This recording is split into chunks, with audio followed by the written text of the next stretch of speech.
Me convierte en Comanche. Comanchería.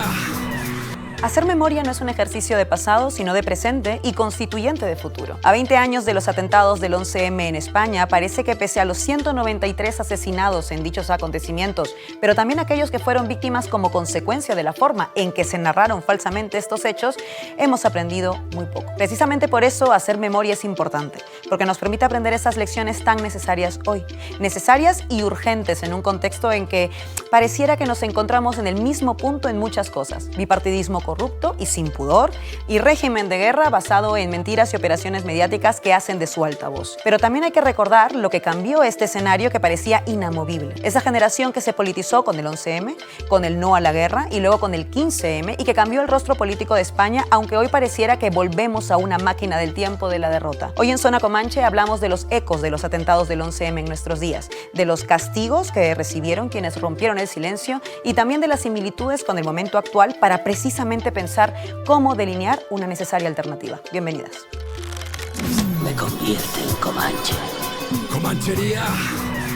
Bienvenidos y bienvenidas, Comanches, a nuestra habitual cita de los viernes. Han pasado 20 años desde los atentados del 11 de marzo de 2004 y creemos en Canal Red, como lo hemos hecho durante toda esta semana, por cierto, con muchísimos programas al respecto, que el ejercicio de la memoria no es un ejercicio de pasado, sino de presente. Hoy por eso en Zona Comanche queremos hablar de los ecos de ese 11M hasta ahora y de qué hemos aprendido o qué no hemos aprendido, qué lecciones siguen en el tintero y qué hacer para poder aprenderlas de verdad. Para ello me acompañan en la mesa Olga Rodríguez, periodista, que por cierto cubría esos días para la serie, estaba recién llegada de Irak, así que creo que aportarás muchísimo desde esa perspectiva. Gracias por estar con nosotras. Un placer.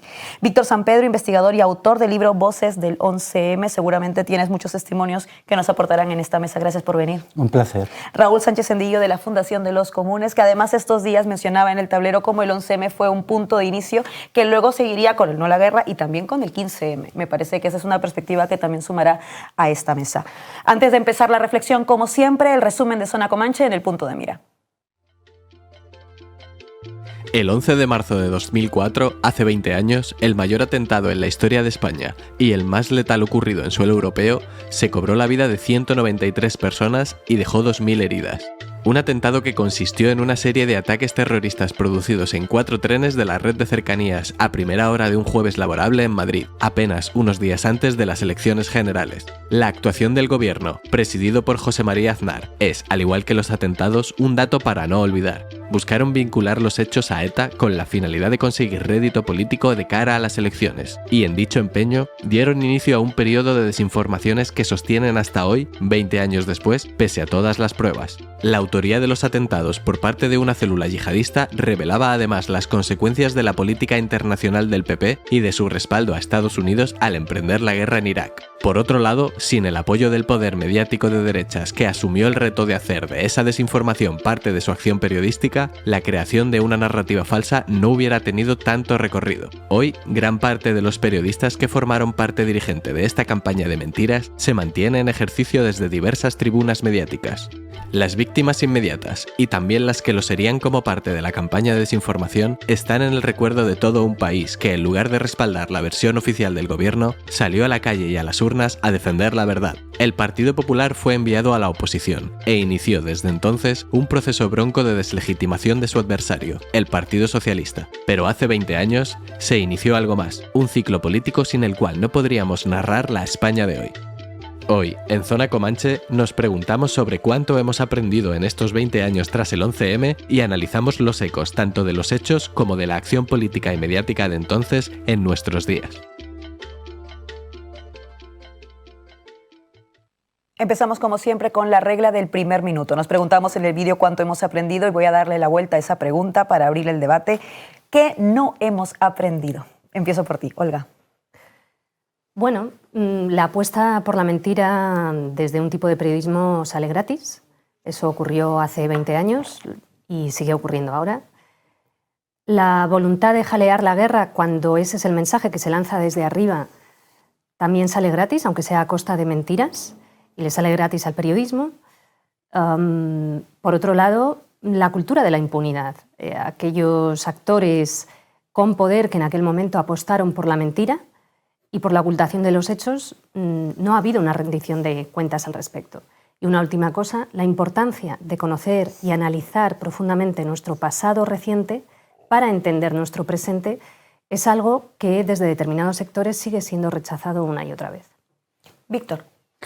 No hemos aprendido a pararles los pies, a parar la espiral de mentira, que lo que ha hecho es girar, si cabe, con más amplitud y abarcando más y más espacio del debate público y, por tanto, degradándolo, ¿no?, con la mentira impune.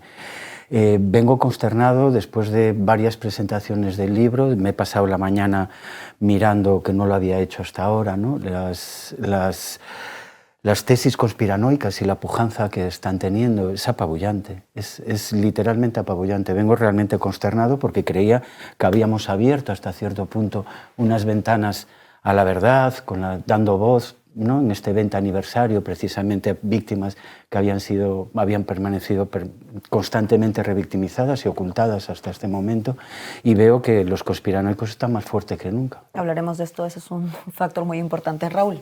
Bueno, diría que dos cosas. Una, que hoy que vivimos ya en un régimen de guerra consolidado, tenemos que recordar cómo sucedió durante el 11M, pero también durante todo el ciclo de guerra que se inició tras el 11S, que la lógica de los estados no protege a la población.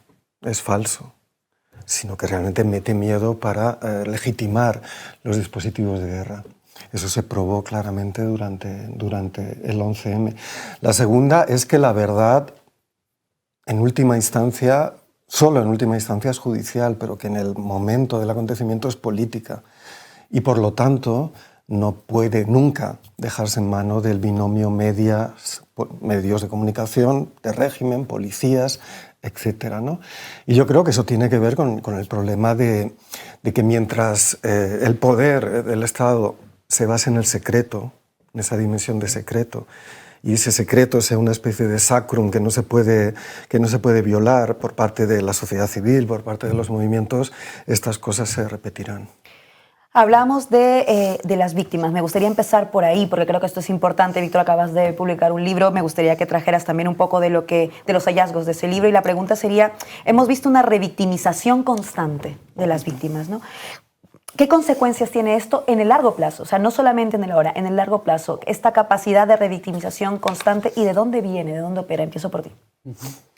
Viene de, primero, una predisposición que es racional, la prepotencia de aquellos que han visto cómo pueden manejar los resortes de poder y pueden cambiar a golpe de llamada unos titulares, mantener un control férreo sobre la profesión y mantener este silencio incluso 20 años más tarde. Una prepotencia que además es indolente, es ajena a la compasión, no, como buenos individualistas, egoístas, neoliberales no entienden que puedas compartir y sentir juntos y buscar juntos una salida común a ese dolor, ¿no? Y me cuesta mucho decir esto, pero creo que se ha instalado entre nosotros pues, lo que llamo la pseudocracia. Yo esto lo escribí a los 5 años, al ver que pseudo es mentira, cracia es poder. A los 5 años del 11M nadie cuestionaba la teoría de la conspiración de una manera abierta, clara, ni la denunciaba. Eso conlleva que quien gobierna es aquel que mejor miente, ¿no? Pseudocracia, el poder del mentiroso, y además miente en la medida en la que su mentira no es impugnada, no es contestada y sin embargo sí es viralizada, ¿no?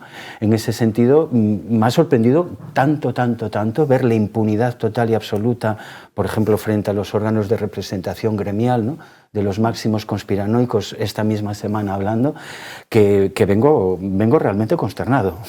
Un poco en la misma línea, Olga, y pensando en que estuviste ahí cubriendo lo que ocurría en ese momento, ¿cómo recuerdas esos acontecimientos? Bueno, yo me desperté a primera hora de la mañana, me despertaron y tuve que ir primero a uno de los puntos de uno de los atentados, después a la morgue, donde iban llegando las familias de las víctimas que tenían que esperar a reconocer objetos o cadáveres, lo cual era, os podéis imaginar, absolutamente terrible. y al mismo tiempo yo en un primer momento pensé que había sido un atentado yihadista. O sea, la información que me iba llegando, en ningún momento pensé otra cosa, hasta que empecé a escuchar los boletines informativos y ver lo que se estaba diciendo. Y bueno, pues me sorprendió, realmente me sorprendió, ¿no? Y cómo ese mismo día, ya por la tarde, llegaban señales que indicaban y que señalaban a otra dirección. Y cómo el viernes aquello ya era prácticamente incuestionable, ¿no? Pero aquí ocurre algo que ocurre y afecta al periodismo en general, que es cuando algo viene de arriba, de la oficialidad, cuando hay una fuente con poder oficial, apenas se cuestiona ni se contrasta, ¿no? Se acata, se asume.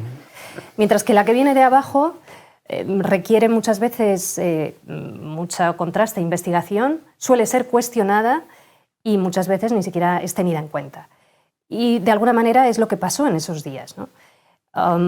Luego el sábado yo estuve todo el día en el tanatorio y a última hora, pues por la tarde ya fui a Génova, a esa manifestación en la que se hablaba vuestras guerras, nuestros muertos, que es algo histórico.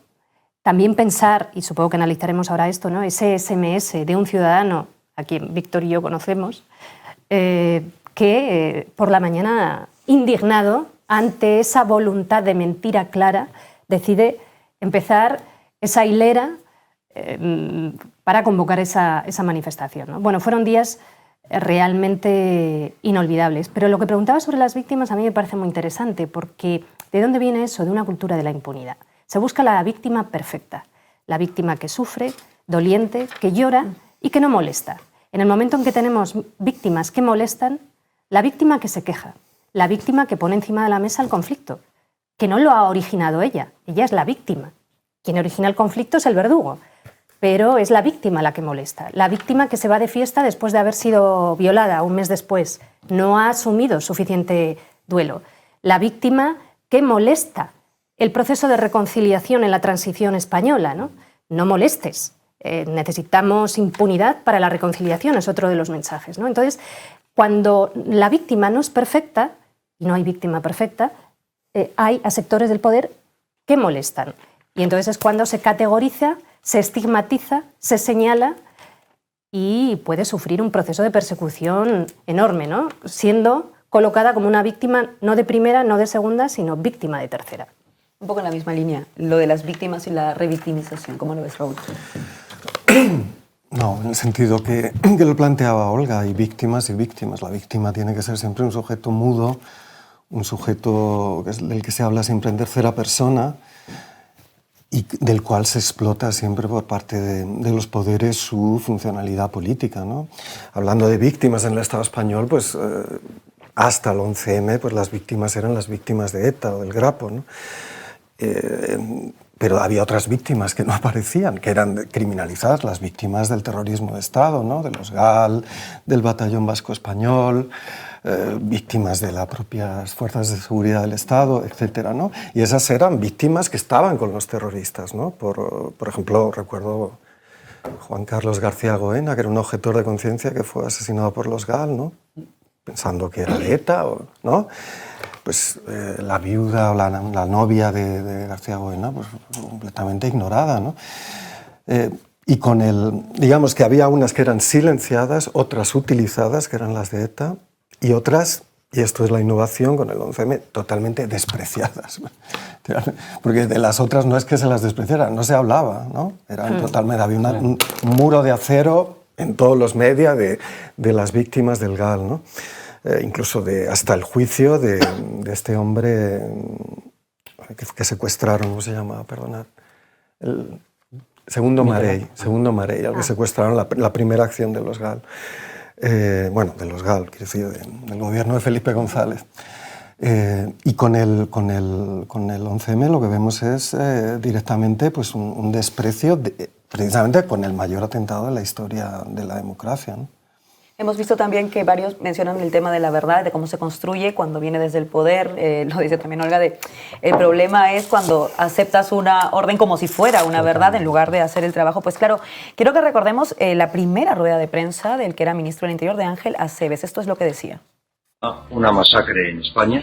Me lo han oído ustedes decir en varias ocasiones durante los últimos meses y muy en especial durante los últimos días. En 4 ocasiones consecutivas las fuerzas y cuerpos de seguridad han conseguido evitarlo, pero desgraciadamente en esta ocasión ETA ha conseguido su objetivo. ETA ha conseguido su objetivo. He de decir que ahora también se utiliza ETA muchas veces para generar determinado tipo de narrativas que calen. Es como que no hubiera cambiado mucho. ¿Hasta cuándo ETA y el terrorismo vasco es utilizado como cortina de humo? ¿Y qué tan útil fue para lo que ocurrió hace 20 años? Víctor. Sí, no, por recuperar los dos temas que han tratado tanto Olga como Raúl, ¿no? Cuando digo que vengo un poco consternado, vengo consternado porque también esta semana hemos podido ver hasta cierto punto qué nivel de reflexión había en la profesión periodística, ¿no? Hasta ahora.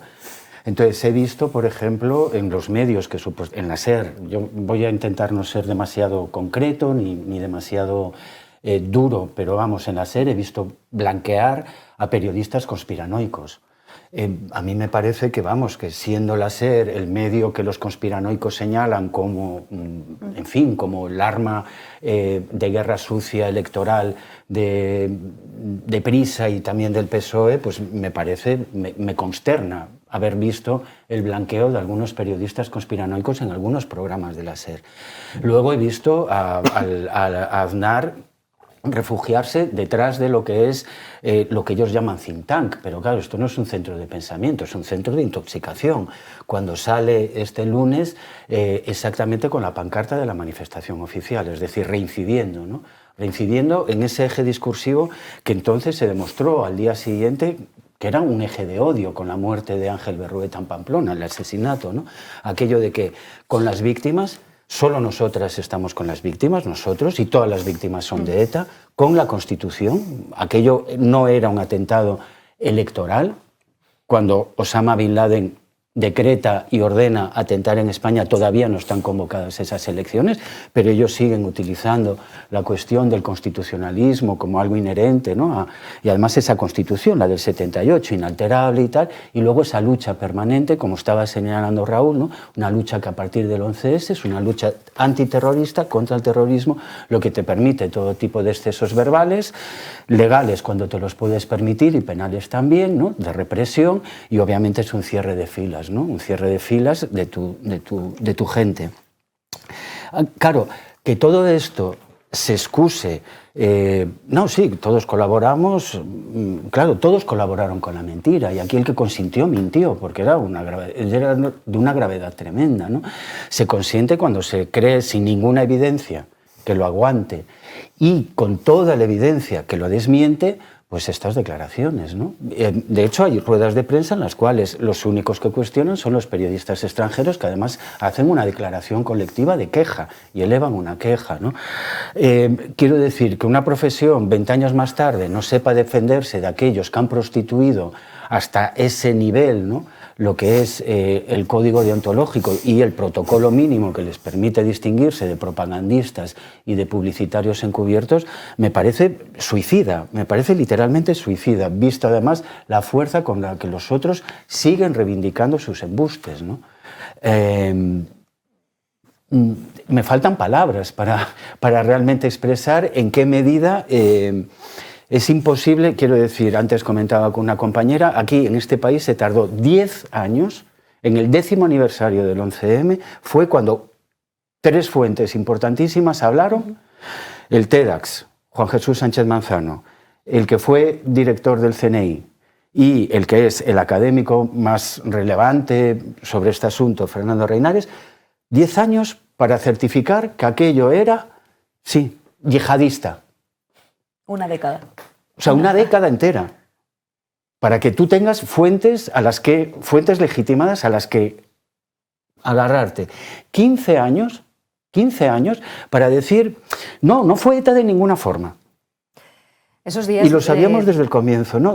Cuando hablábamos de indicios, y no indicios, sino de cosas que eran muy llamativas, a mí no se me olvida que el mismo día en el que se producen los atentados se impulsa una resolución en el Consejo de Seguridad de Naciones Unidas con una velocidad inaudita y casi sin precedentes, y e incluyendo la autoría, ¿no? Ahí el Chencho Arias, que era el embajador español de entonces en Naciones Unidas, bueno, trabajó duro para que se incluyera la autoría. Y como al día siguiente a mí me empiezan a llegar de algunas embajadas españolas, de personal, trabajador, en diferentes embajadas del mundo, con indignación, que se ponen en contacto con algunos periodistas, y a mí me llaman, por ejemplo, porque no daban crédito ante la carta enviada por el Ministerio de Exteriores de entonces de Ana Palacio, que yo no olvidaré nunca a Ana Palacio, mientras yo estaba en Bagdad esperando a que me dieran paso una noche bajo los bombardeos, ella diciendo, bueno, ya hay resultados, la bolsa sube, el petróleo baja, esos son datos, ¿no? Yo venía a ver ese día una matanza de civiles. Bueno, pues esta señora envió a todas las embajadas españolas del mundo la orden de que cuando hicieran referencia a los atentados del 11M insistieran en la autoría de ETA, cuando eso además ya fue el viernes, cuando ya había, bueno, señales suficientes en otro sentido. Hubo una sensación en algunos círculos donde teníamos acceso a bastante información de una crisis de Estado con miedo, con peligro. Y aquí es fundamental también observar cómo hubo gente que tenía cultura democrática, gente que buena parte de la ciudadanía no conoce sus nombres, pero que estuvo a la altura, que tuvo civismo y cultura democrática, gente en fuerzas policiales que no pasó por el aro, que dijo, aquí esto está pasando esto y seguimos con ello.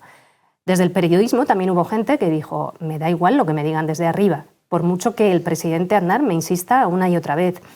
Y la gente de la calle, que estuvo muy a la altura también, ¿no? Y si no, el resultado final podría haber sido otro. Claro, aquí el mensaje ya sabemos cuál era. El gobierno del PP queriendo evitar por todos los medios que se atara cabos. La invasión ilegal de Irak, con lo que supuso la participación española en ella, a pesar de que la mayoría abrumadora de la sociedad estaba en contra, según todas las encuestas. Por supuesto, también lo dijo la calle, ¿no? Con manifestaciones que no hemos vuelto a ver desde entonces, con el no a la guerra, y el resultado de aquello sin ningún tipo de políticas para evitar algo que, por otro lado, era de alguna manera previsible, porque si tú participas en semejante barbaridad, ¿qué va a pasar luego, ¿no? Y esto es importante, se ha dicho aquí ya antes, ¿no? Pero analizar nuestro pasado reciente para conocer y analizar nuestro presente, porque ahora los tambores de guerra y el escenario de guerra está aquí nuevamente. Y, ojo, está aquí, y voy a decir una cosa, creo que con un periodismo menos a la altura que antes. Por supuesto que hay excepciones, pero hace 20 años todavía muchas redacciones de medios de comunicación de este país tenían secciones de internacional mucho más amplias y gente que cubría a diario la información de defensa. Y eso ya no ocurre en muchas redacciones, con la consecuencia que esto tiene, claro. Hablamos de una operación mediática entonces y hablamos de los ecos de una operación mediática ahora, también en un marco de régimen de guerra, como señalabas tú, Raúl, al inicio. ¿Hasta qué punto se puede gobernar desde una suerte de propaganda también, que fue lo que vimos el 11M? Bueno, no se pudo, porque digamos, era una cosa, quiero decir, fue un envide de Aznar absolutamente demencial. Recordemos al hilo de lo que estaba diciendo Olga, que, y esto lo cuenta Lorenzo Milá, ¿no? Que del propio gobierno de Bush y tal, le dijeron, pero bueno, eso no ha sido ETA, esto claramente es de los que estamos combatiendo nosotros, ¿no? Es decir, que fue una auténtica acción de golpe, ¿no? Porque solo se puede llamar así, una acción contraria a la lógica normal y procedimental del Estado, que le salió mal. Le salió mal por todo lo que dice Olga, pero también porque veníamos de un ciclo de lucha contra la guerra, ¿no? Es decir, el 2003 pues, fue en todo el mundo, ¿no? Sí. Las mayores manifestaciones de la historia, la quinta potencia mundial, decía, ¿no? Life o Time, no me recuerdo, en fin. Una enorme energía potencial acumulada que estaba ya lastimando claramente al gobierno de Aznar, pero que sin embargo yo creo, y esto es un elemento que espero que luego discutamos, no hubiera cambiado el signo de las elecciones. No, esto es muy, muy importante. Creo que el error de partida, gracias por decirlo, el error de partida tanto del gobierno como incluso de los medios de comunicación, y los conspiranoicos agarran a esto, es pensar quién es el beneficiado. Y además solo en términos electorales. No hay absolutamente ningún estudio concluyente de que el PP fuera a ganar las elecciones. Es más, en este libro el testimonio de Zarzalejos es que él se reúne con Rajoy justo después del resultado de las elecciones y Rajoy le enseña una libretita donde le desmiente que fueran a ganar. Sin embargo, sí hay un beneficiario muy claro, y del que beben los conspiranoicos. Las últimas teorías súper vigentes, como decía antes, descansan en las declaraciones de Villarejo, etcétera, las últimas. Tenemos que hablar de que una conspiración pues es un relato que se va adulterando y va cambiando según las necesidades de la lucha política. Se actualiza. Exactamente, y del enemigo que quieres derribar, ¿no? Entonces, es importantísimo entender que cuando los periodistas españoles asumen la versión tanto de las ruedas de prensa como de las llamadas de Aznar, están incumpliendo por completo el protocolo profesional. Un periodista atribuye, en principio, exactamente las mismas dudas, los mismos filtros a cualquier fuente de información. Otegi lo había desmentido. Hasta entonces, pero Otegi... eso no ocurre nunca. Claro. O sea, eso es la teoría, pero... Bueno, pero por lo menos preguntas... Bueno, nunca. No ocurre... Pero claro, la excusa, querida Olga, es ni más ni menos, con toda la desfachatez del mundo en el programa de Évole, en la entrevista que se le hace en Infolibre a Gabilondo, etc. La excusa, estoy hablando de las supuestas revisiones, es ¿quién iba a pensar que el gobierno mentía? Que un presidente de gobierno miente sobre algo tan grave. Pues un periodista, por lo menos pensarlo. Es que la desfachatez inhabilita, la desfachatez de la excusa inhabilita a alguien para ejercer este oficio. Y además es que si tú no estás concediendo de una manera tan clara la misma verosimilitud de partida, luego lo contrastas con las evidencias.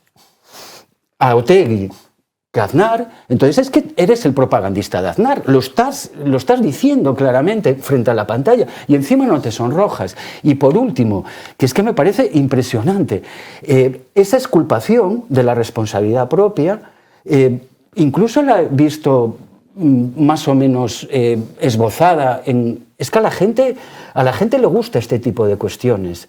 Estas mentiras le gustan mucho a la gente en esta revisión. Pero vamos a ver, la gente se envenena con comida rápida y procesada. Si a un niño no le dices desde el comienzo, oye, que no vayas a McDonald's a meterte toda esta basura prefabricada todo el tiempo, chaval. O sea, si tú no pones información verídica para que la gente pueda constatar la falta de fundamento de las mentiras que se le venden como información normal, es que es esto de que quieren ser libres pero no responsables, ¿no? Raúl. A ver, dos cosas. La primera es sobre cómo dudar de la palabra del presidente del gobierno. Es decir, Aznar es del trío de las Azores, que ya ha mentido infamemente sobre las armas de destrucción masiva, creando un genocidio, vamos, literalmente, por el que no han pagado ni uno de ellos. Y Bush ahora mismo ya está completamente, es amiguísimo de Biden, vamos, porque no es Trump, porque Trump sí que en términos de guerras ha matado mucho menos, francamente, ¿no? Pero la segunda es una discrepancia con Víctor, pero que no es de tipo de congreso de sociología o de estadística. Yo sí creo que lo que sucedió entre el 11 y el 14 fue determinante para que perdieran el gobierno, sobre todo por la movilización de la abstención. Estoy bastante seguro de que de esa gente que se movilizó el día 13, muchas no íbamos a votar, francamente. Porque el panorama era... Recordemos que Zapatero era un personaje como, en fin, le llamaban Bambi y todo eso, ¿no? Quiere decir que no era precisamente la alternativa necesaria. Era totalmente seguidista a la política del PSOE respecto a la ley de partido, respecto a la ilegalización, sí había planteado lo de la guerra y eso es lo que le hizo recibir una cantidad enorme de votos junto a una Izquierda Unida que, en fin, que no descartemos que llegue tan bajo, pero ha llegado a su nadir totalmente, ¿no?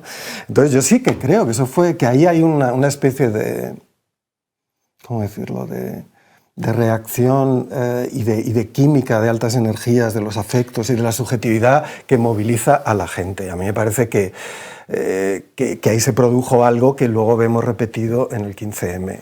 Es decir, no fue solo la gente. Recordemos que hay ahí comportamientos de las fuerzas de seguridad, no solo en la investigación, sino también en no abrirnos la cabeza a mansalva en Génova, cuando tenían órdenes del DAO y de Rajoy diciendo que barrieron de ahí. No lo hicieron, hello. Y luego tampoco nos permitieron seguir, porque luego seguimos. Sí, hasta Atocha. Yo recuerdo que seguimos hasta Atocha ahí, bueno, y ahí ya se olía que, hostia, es que igual pierden las elecciones, porque esto es muy raro, ¿no? Pero luego también recuerdo, pues en fin, el comportamiento de la SER, ¿no? Quiero decir, ¿y recibieron consignazo de Rubalcaba? Obviamente no. Yo creo que ahí se produce una especie de quiebra del sentido de Estado, una crisis de Estado, literalmente, que no es lo mismo que crisis de régimen, sino que los mecanismos de poder de mando se resquebrajan, ¿no? Y yo creo que eso es fundamental estudiarlo, más allá de que, bueno, pues a ver cómo se puede demostrar que hubo un cambio del comportamiento electoral muchos años después. Recuerdo haber leído algunos estudios que iban en ese sentido, pero en fin, no me los he traído ni recuerdo que fueran absolutamente concluyentes, pero me parece muy importante reseñarlo, porque eso, aunque lo usen los conspiranoicos, era perfectamente plausible y legítimo. Es decir, legítimo echar un gobierno por lo que había hecho y además que lo apoyaran los medios de comunicación, porque la gente estaba, por así decirlo, siendo carne y hueso con las víctimas. Podíamos haber estado en esos trenes íbamos todos. Esa era la cuestión, ¿no? Olga. Yo formaba parte de la redacción de la serie, hubo debates muy interesantes y muchos periodistas que dentro de la redacción también se hablaba, ¿no? y se estableció, por ejemplo, un empeño en que alguien fuera a cubrir la concentración de Génova 13, ¿no? Que en aquel momento todavía había gente que a lo mejor no observaba que aquello podía ser algo interesante, ¿no? Que mereciera ser cubierto. Entonces, realmente sí, fueron días en los que el papel de cada una de esas personas, ya fueran las fuerzas de seguridad, ya fueran los propios familiares, que ya fueran periodistas, la gente de la calle, fueron 4 días cruciales. A mí me interesa mucho lo que estamos hablando sobre el periodismo y el papel del periodismo. Y ha surgido por aquí una pregunta, que me parece la pregunta del millón, que define muchas cosas, que es ¿por qué algunos de esos periodistas que abrazaron la mentira cuando ya era evidente que era una mentira, siguen en puestos de responsabilidad, recibiendo premios, siguen siendo élite periodística, tienen espacio en diferentes programas de televisión o de radio donde les llaman para ser, por ejemplo, contertulios u opinadores o incluso especialistas, ¿no? Eso es una realidad. Y eso es una realidad que ocurre no solo en un sector determinado. Hay gente que ha ejercido un periodismo muy mercenario a lo largo de los años y siguen siendo respetables. Luego tenemos periodistas que batallan por poder proteger los hechos y la verdad y la narración de los hechos y que, sin embargo, no tienen esas alfombras rojas ni esa respetabilidad pública. Y creo que esto define muchas cuestiones de nuestra actualidad.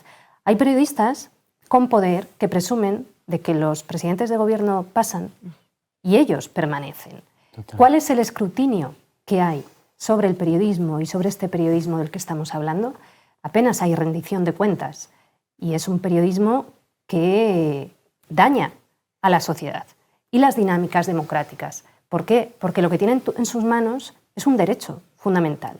El periodismo siempre ofrece un servicio público, aunque se haga desde una empresa privada, porque lo que ofrece es información, que es un pilar básico de las sociedades libres y democráticas. Una sociedad mal informada es fácilmente manipulable y, por lo tanto, hay que cumplir con una ética periodística a rajatabla y con un respeto a la verdad y a los hechos y con sistemas de comprobación muy desarrollados. Y, sin embargo, esas herramientas a menudo se dejan aparte, ¿no?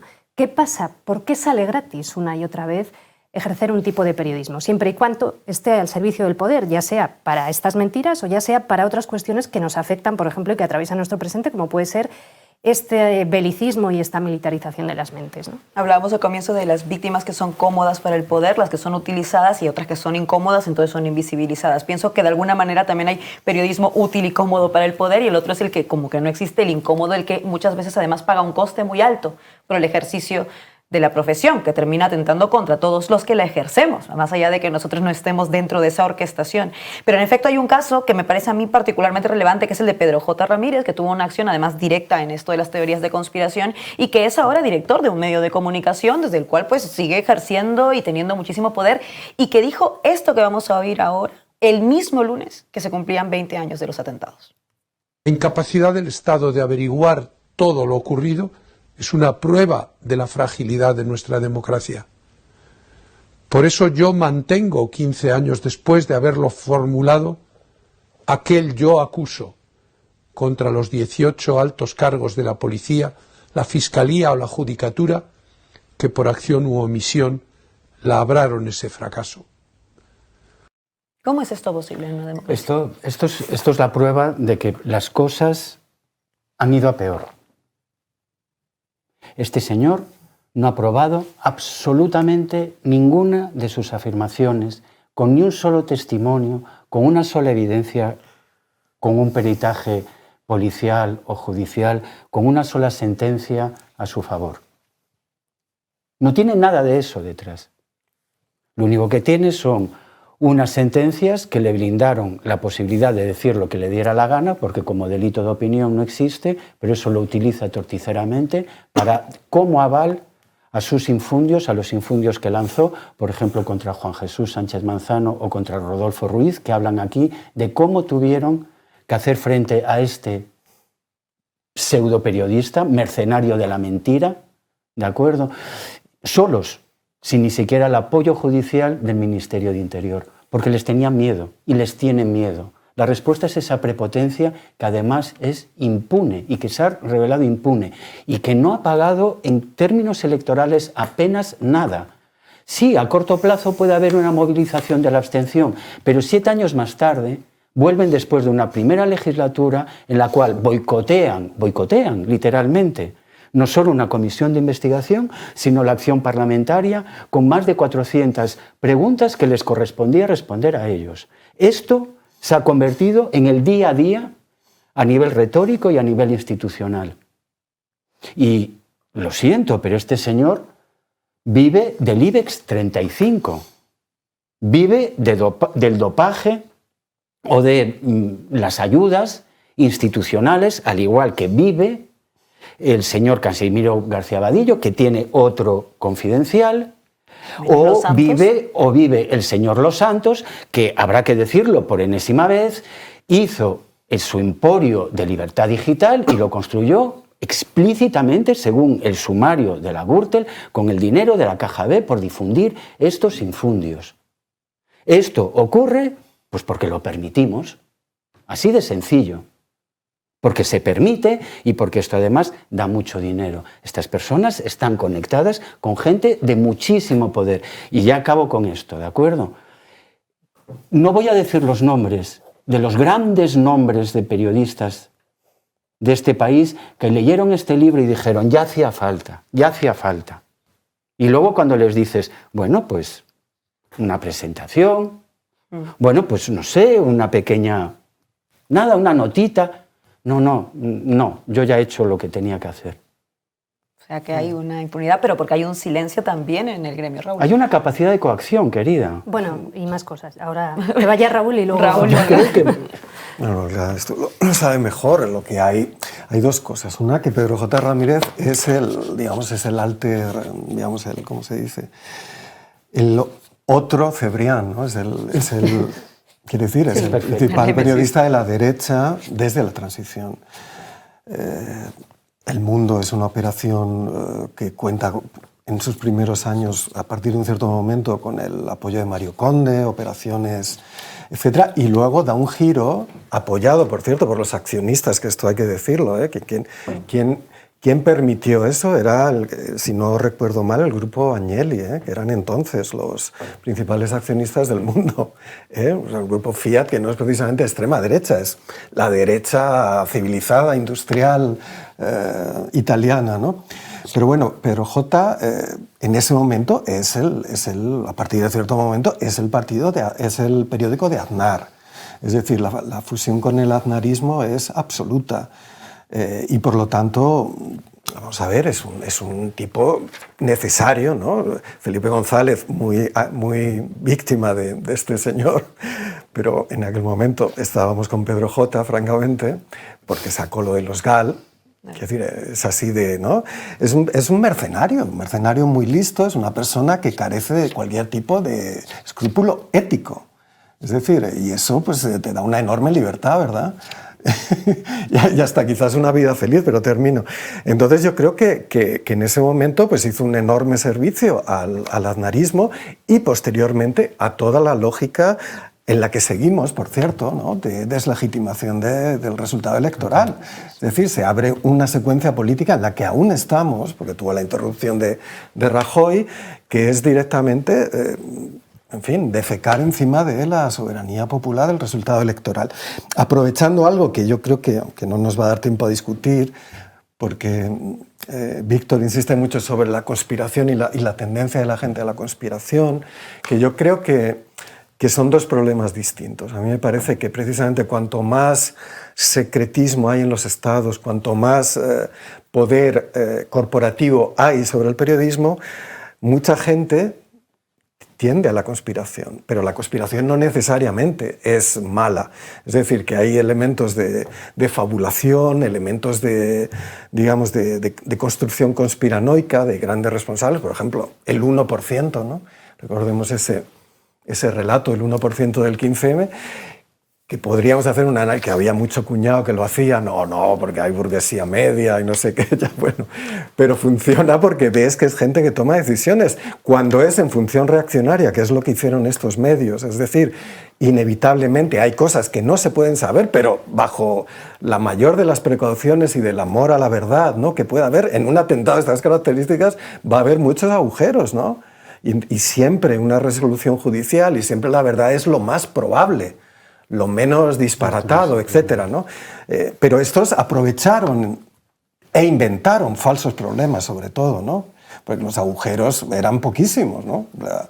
Inventaron falsos problemas para construir una secuencia política brutal que tiene y que continúa teniendo consecuencias, que podemos hablar, pues bueno, de la reconstrucción de una derecha orgánica, de una derecha social que podríamos llamar golpista, protofascista, ultrarreaccionaria, ¿no? Es un poco que en vez de haber aprendido la lección, el Aznar imperial de su segunda legislatura, que empieza, ¿no?, a expandirse por América Latina, a hablar con Bush, la interpretación es la interpretación justamente conspiranoica que está en todos los fascismos, la puñalada por la espalda, hemos sido víctimas, no están en montañas lejanas, que sí, servicios, porque otros también decían que había sido un autoatentado del CNI, servicios secretos franceses, Marruecos, que siempre está ahí, ¿no? Es decir, todos los mitos de la derecha protofascista española que la han consolidado, porque ahora no hay otra derecha. No hay otra derecha. Han creado ese sedimento que es terrible, porque es una amenaza constante y real a la democracia. Vamos. Olga, ¿qué le pasa al periodismo para que, por un lado, incluso ese periodismo que lamenta esas mentiras del 11M, sin embargo, siga legitimando a algunos de los responsables de la perpetuación de esas mentiras del 11M? Bueno, le pasa que vive en una burbuja, entre otras cosas, y que le gusta estar y pertenecer a las dinámicas del poder. Y si tú estás en esa burbuja y entras en los despachos y comes en los reservados de los restaurantes y si pasas por alfombras rojas, pues todo es relativo. Y cara a cara, en la cercanía, todo el mundo puede ser muy majo. Y eso también ocurre. Había un periodista hace unos años en Estados Unidos que decía, yo es que como hago información de política nacional, procuro no relacionarme con nadie de la política de Washington. Y piensan que soy un friki, pero es que es la única manera de no verme condicionado por esas relaciones personales en las que, por supuesto, hay premio, pero además todo es relativo. Si no tienes una ética desarrollada, una cultura fiel a los hechos desarrollada, pues te puede parecer que en realidad los resultados de eso no son nocivos ni tan tóxicos, porque entras en ese bucle del relativismo sin tener una ideología, sin tener un amor a los hechos, sin tener una cultura de derechos humanos y democrática sólida, y por lo tanto todo te parece un juego. Y a quienes no les parece un juego, que siempre es a las personas más desfavorecidas y por supuesto a las víctimas, qué exageradas son. Hombre, no traigas el conflicto, de verdad, no te quejes tanto. No, hombre, si no es para tanto, si ese es majete.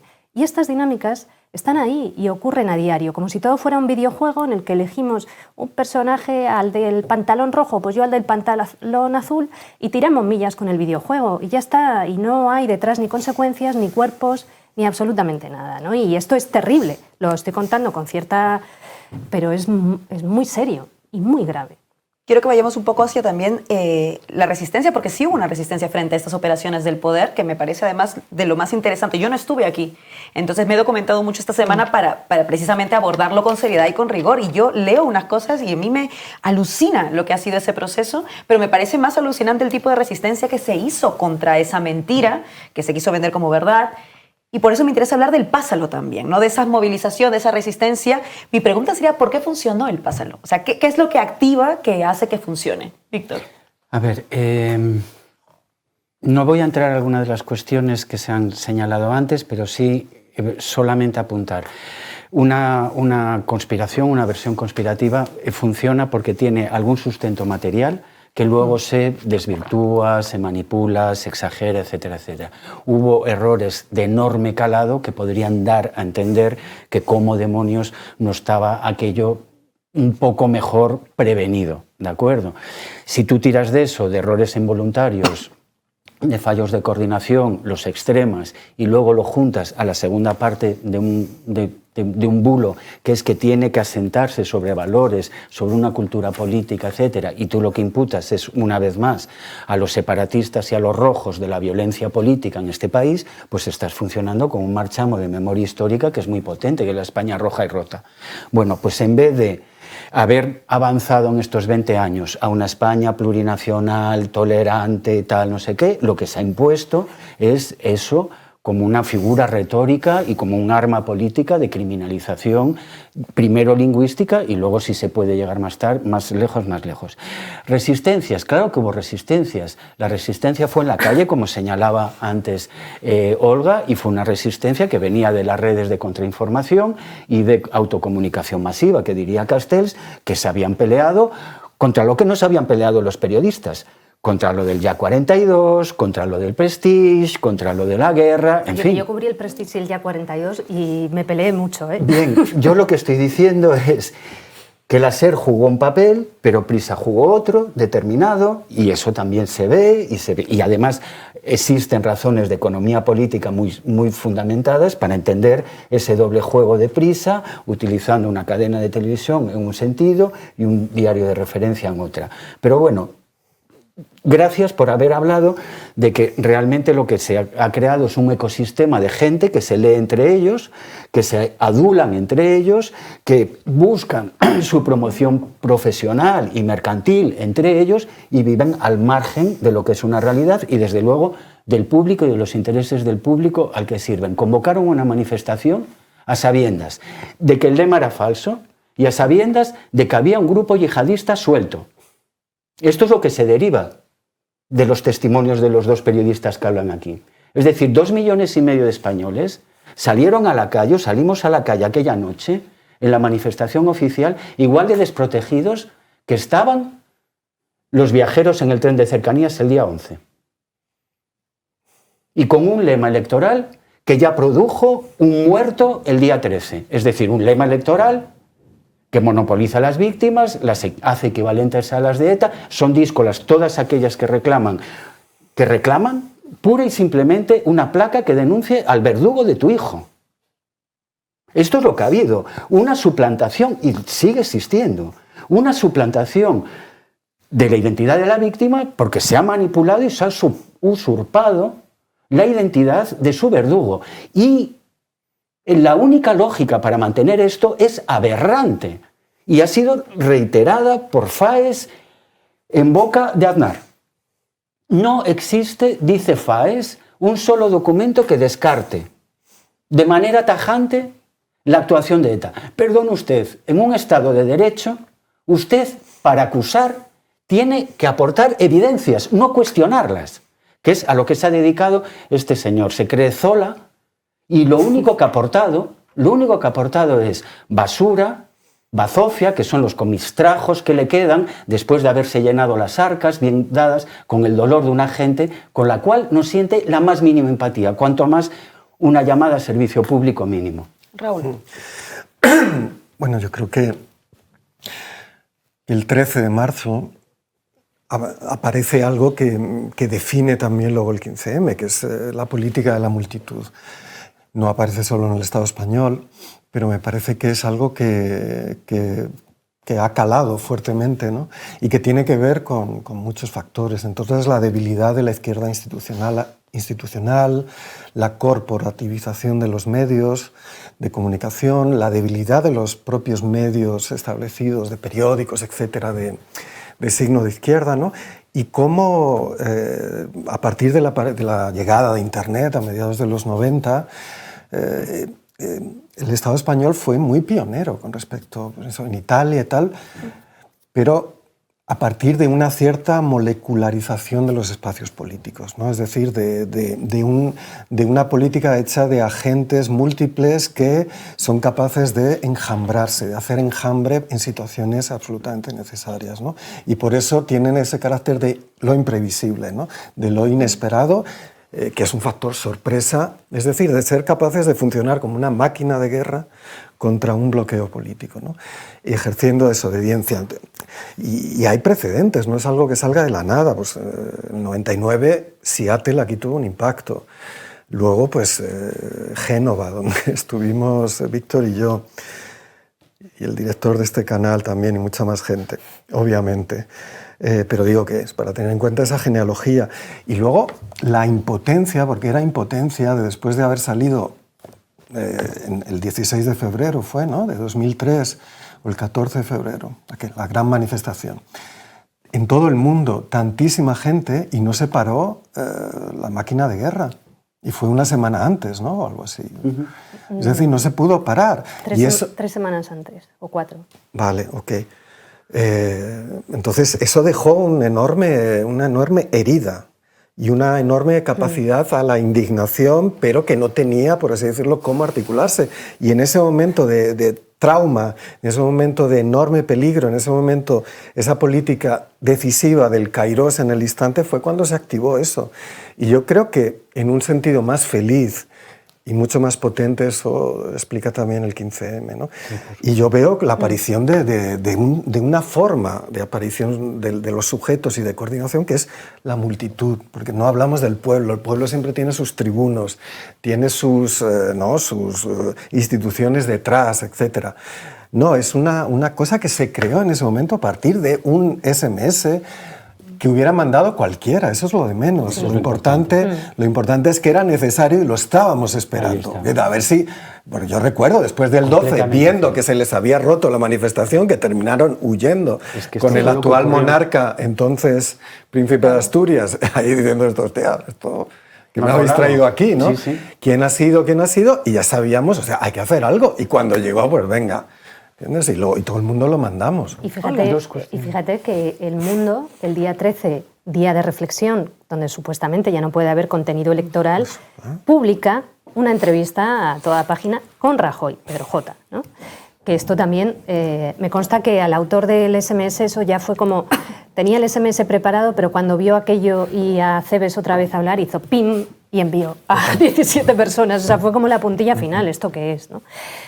Claro, yo recuerdo que estaba ya en Bagdad con la primera gran manifestación, que fue el 14 o 15 de febrero. Es verdad que luego hubo otra, no tan grande, pero también masiva. En Bagdad ya la gente estaba cavando pozos en sus jardines porque el agua pasaba bastante cerca de la superficie para asegurarse el acceso al agua, ya había trincheras en la ciudad, ¿no? Parecía que a pesar de todo iba a ser imparable. Eso, el mensaje final fue cuando, de una manera tan unánime, la sociedad española, que además había encuestas que decían que muchísima gente votante del PP también estaba en contra de que fuéramos a esa invasión ilegal. Cuando se manifiesta y se hace pública ese no a la guerra de una manera tan tajante y sin embargo aún así se va, eso crea también una impotencia importante y por supuesto tiene mucho que ver con lo que ocurre después con la reacción, ¿no? de ese 13 de marzo. Y No sé cuál era la pregunta, que ya se me ha ido. Es que en realidad estamos hablando de varias cosas vinculadas, pero que tiene que ver con las resistencias, con el efecto del pásalo y por qué es que prende fíjate, algo, la ¿no? resistencia. Hablaba antes Víctor del YAC 42 y te interrumpí, Víctor, porque es que ahí pasaron cosas muy similares en algunos aspectos. Hubo militares que se rebelaron, que no actuaron como se esperaba que actuaran. Por supuesto también periodistas, pero no de arriba abajo, vuelvo de nuevo. O sea, pasó nuevamente algo muy similar, de abajo arriba. Es que estoy recordando que el 13M hubo un periodista de la SER, por ejemplo, Javier Torres, que estaba empeñado en que teníamos que ir a cubrir eso. Y si él no se hubiera empeñado tanto, pues ¿habríamos ido a cubrir la concentración en Génova? Pues a lo mejor no. ¿Entiendes? O sea, porque de repente todo era caótico y había gente, ciudadanía civil a la altura, que en momentos como ese y en contextos como ese es fundamental la decisión que toma cada uno. ¿Que podría haberla tomado otro? Por supuesto que la autoría de quién envía el SMS o del periodista que no sé qué medio insiste en que cómo no vamos a ir a cubrir eso es lo de menos. Pero lo que es importante es que son escenarios tan graves donde hay un despertar social y una indignación social que desborda y donde hay gente que afortunadamente está a la altura, ¿no? Totalmente de acuerdo. Tanto es así que aceptamos el término multitudes, que publicamos 13M Multitudes Online en el 2005, a un año de entonces, y nos autoinculpamos quienes hicimos aquel libro, diciendo, Junta Electoral, venga usted a buscarnos. Y es ahí donde están nuestros DNIs. Por desgracia, se saben todos nuestros DNIs porque en una búsqueda por Google salen inmediatamente. Génova no fue solo Génova. El 13M.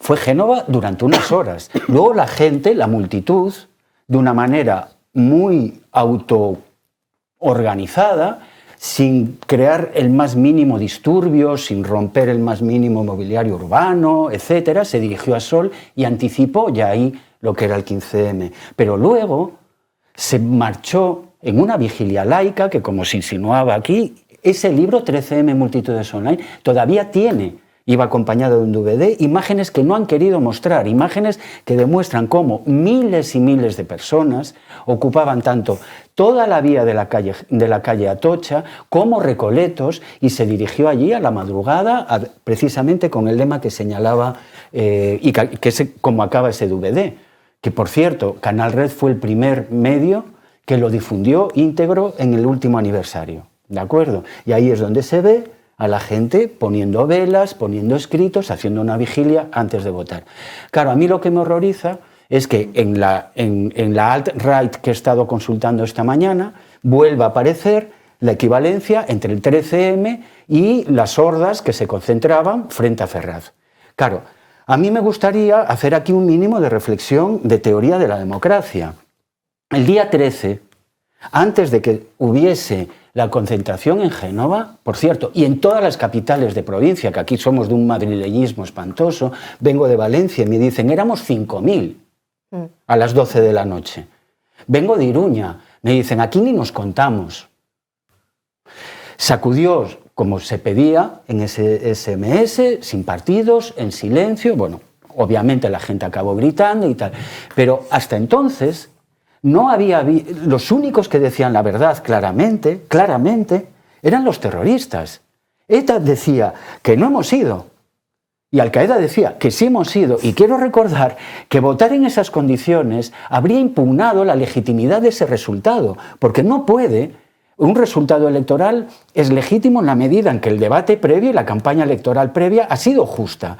Si las únicas fuentes de información veraces son aquellos que vulneran los derechos humanos, infundiendo terror a la población porque no pueden hacer una operación militar subversiva en condiciones, hombre, por favor, eso habría legitimado. Y aquí está el testimonio de la gente que entonces llevaba 20 minutos, que nadie reivindica, porque claro, a nosotros nos va otro tipo de prensa, pero esa prensa gratuita fue la única que publicó el día 14, perdiendo además un montón de dinero, 11M, fue Al-Qaeda. ¿Y sabéis por qué lo hizo? Lo cuenta muy bien José Antonio Martínez Soler.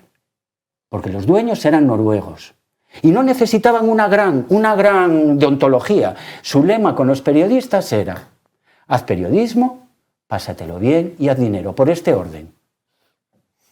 Quiero recordar que 20 minutos es la única cabecera con tiradas millonarias después de aquello.